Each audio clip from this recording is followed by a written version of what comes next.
Goeiedag luisteraars, dis Johan Willemse. Julle gesels 'n bietjie oor die week se gebeure en natuurlik dankie vir skade genade. Ja, dis 'n goeie winter wat ons het. Nou weer 'n koue front. Gelukkig maak dit al die goggos dood en hooplik bring dit 'n goeie somer.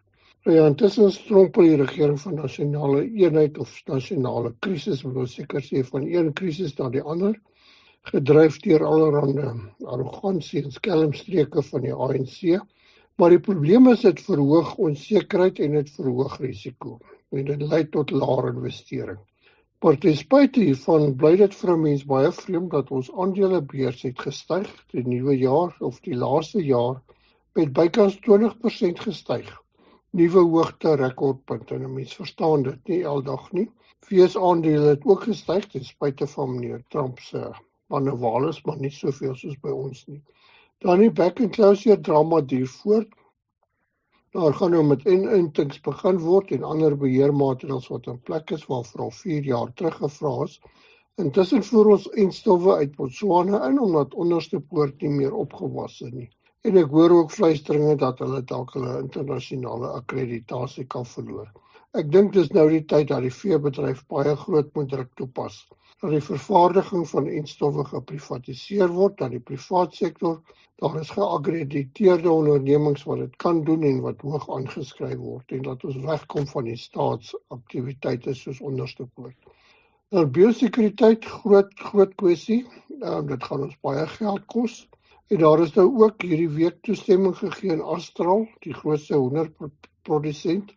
Na 18 maande gestoeiery dat hulle hoenders mag inent teen voëlgriep. Van die slegte nuus is daar het weer voëlgriep uitgebreek met al die gesloerdery in KwaZulu-Natal en ook in Noordwes by kommersiële hoenderplase. Nou laas het dit groot moeilikheid veroorsaak. Die voëlgriep uitbrake baie groot verliese vir boere want jy word verplig om jou hoenders tot nie te maak en jou geldsaake kry regtig 'n doodskoot. Om dit nou 'n bietjie te vererger het 'n klompie werkers nou van die hoenders onteien en gaan smous wat die siekte verder versprei het skynbaar.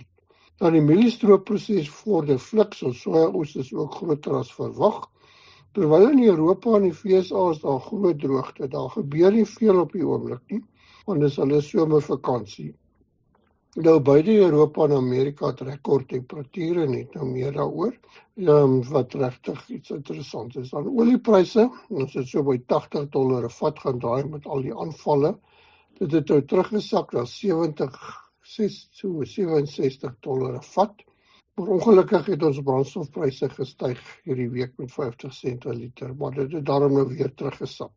Die rand hou nogal stewig. Die beteken die VSA dollar so teen 17.70 en die rede daarvoor is die dollar, glo dit as jy wil, het met 15% verswak teen die euro. Ons het net met so 7-8% versterk. So die randsterkte is eintlik 'n resultaat van dollar swakte. En dis natuurlik wat meneer Trump wil hê, die dollar moet swakker wees, dat invoere duurder word en binnelandse produksie stimuleer. Hier by ons ook goeie nuus, landbouuitvoere bly styg. Die eerste kwartaal met so 7% gegroei en dan interessant, die grootste bestemming is Suider-Afrika, amper 40% van ons uitvoere hoofsaaklik basiese voedsel.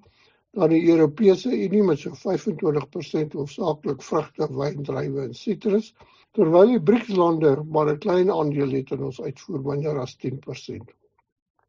VSA ook, sitrus, wyn en neute. Lyk in elk geval ons gaan die volgende weke net daar uitsluitsel kry nie. En dan die invoere, die grootste invoere is maar koring wat ons invoer. En hulle sê in die eerste kwartaal het ons 7,5 miljard se koring ingevoer.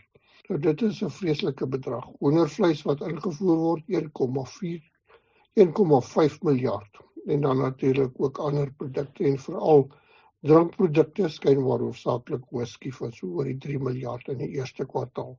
Ek dink dis maar wat die oog gevang het. Kom ons vat 'n pad breek en dan kom ons terug en gesels oor die markte. Versekering is in die landboubedryf 'n belangrike komponent van risikobestuur. Jy kan jou oeste en bates op die konvensionele manier verseker of met innoverende opsies wat jou baie kan bespaar.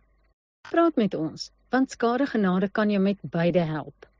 Skadegenade is 'n finansiële diensteverskaffer met lisensie nommer 51779 en steeds die beter manier om jou risiko te bestuur. Welkom terug luisteraars na die advertentiebreek. Ja, kontak gerus vir skadegenade. Met rande wat 'n mens bespaar met goeie diens is altyd 'n goeie besigheid. Dan ietsie oor Europa. Hulle het regtig 'n baie slegte somer. Dit benadeel hulle produksieseisoen daar en ook hulle riviere is besig om ernstig te sak. Nou, onthou hulle riviere is hulle hoofvervoerroetes en dit begin nou probleme skep. En dan ook natuurlik die skades wat ondervind word. Die rapportering is dat Junie maand was die warmste maand op rekord in verskeie lande. Terselfdertyd is daar in Amerika, VSA, 'n baie groot warm hoëdrukstelsel met temperature ook by 40 grade wat tans heers. En in verskeie streke was Junie maand die warmste ook op rekord. Dit gaan natuurlik hulle oeste raak in die volgende weke wat natuurlik die pryse kan laat bokspring. Intussen, Chicago mieliepryse sterk aan die daal, amper met 20% gedaal vanaf Mei maand met goeie mielieproduksietoestande. By ons vorder die stroopproses goed, so 4,5 miljoen ton is gelewer van die verwagte 14,5 miljoen ton oes. Daar is ook so 2 miljoen ton witmielies gelewer van die verwagte 7,5, dis net 25%. Maar daar's redelike graadprobleme. 28% van die lewerings tot op datum is nie graad 1 mielies nie. Nou graad 2 het 'n afslag van R350 per ton op graad 1 witmielies en graad 3 nog 'n groter afslag. So die boere trek regtig swaar. Safex-pryse bokspring tot tussen R4.600 en R4.700 per ton. En witmielie-uitvoere word vir hierdie seisoen laer geraam op so 1,3 miljoen ton teenoor laas jaar so 1,9. Dis natuurlik omdat die streke groter oes het. Geelmielies het 2,5 miljoen ton gelewer van die verwagte 6,7 miljoen ton. Daar is bitter min graad 2 en 3 wat goeie nuus is. Daar is hier en daar, maar oor die algemeen nie. Pryse weer op af, maar dit wissel so tussen 4.100 4.200. En die laaste paar dae 'n bietjie sywaarts en op en af. Die Nasionale Landboubemarkingsraad raam ook aan dat ons in hierdie seisoen 650.000 ton geelmielies gaan invoer. So 'n surplus van wit en tekort van geelmielies. Sojaboonpryse in Amerika styg stadig omdat hulle kleiner aanplantings het. Pryse is ook bokspringerig hier by ons rondom R7.200 per ton en dan het die oeskattingskomitee die oes groter gemaak. 2,65 miljoen ton, amper 30% beter as laas jaar. En daar is reeds 2,5 miljoen ton gelewer en boere is nogal eens dat sojabone baie goed gedoen het in die natseisoen. Hierteenoor het sonneblomsaad sukkel, kwaliteitsprobleme, oesraming bly dieselfde so 727.000 ton, maar daar is nog net so 3/4 van die oes gelewer, baie kwaliteitsprobleme. En die prys hang nie so by R9.400 per ton rond. Koringpryse, dis nou soos die stiefbroer in die tronk.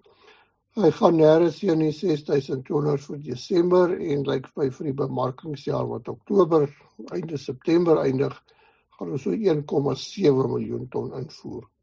Dan vir die verbruikers, aardappelpryse beweeg redelik sywaarts, relatief laag hier by R55 per 10 kg sakkie, met meer as genoeg voorsiening veral uit die Vrystaat nog op die oomblik. Dan pekaneetpryse het nie veel verander nie, redelik stabiel. Wheat oversize, soos die Engelse sal sê, is $4.10 per kilogram en dan daal dit af. Wat interessant is, die statistiek toon dat Vrystaat en Noord-Kaap produseer 45% van die land se pekanete en KwaZulu-Natal 25% en Noordwes 20%. So dit is besig om 'n belangrike bedryf in die binneland te raak. Dan veemarkte. Dankie vir die pryse wat julle deurgee. Dit skommel maar redelik. Almal is baie senuweeagtig oor back and closure. Klas A pryse tekort aan karkasse opgeskiet hier na R384 per kilogram. En die tekorte gaan voortduur totdat Karan al hulle diere leeggemaak het en dan gaan hulle weer begin inkoop. So 'n bietjie onstabiliteit. Speenkalvers hou nogal verbasend hier rondom R35 per kilogram. Maar baie boere hou natuurlik speenkalvers terug en gaan dit op die gestroopte mielielande laat loop vir dan later weer mak toe kom. Lamvleis Bietjie af party streke hier nader na R100 per kilogram, ander plekke so 100 tot 507 en uitvoere loop nog sterk. Varkvleispryse ook stabiel, nêrens teen beweging nie. Ek sien die ontleeders verwag in die tweede deel van die jaar 'n redelike skerp styging wat natuurlik seisonaal is.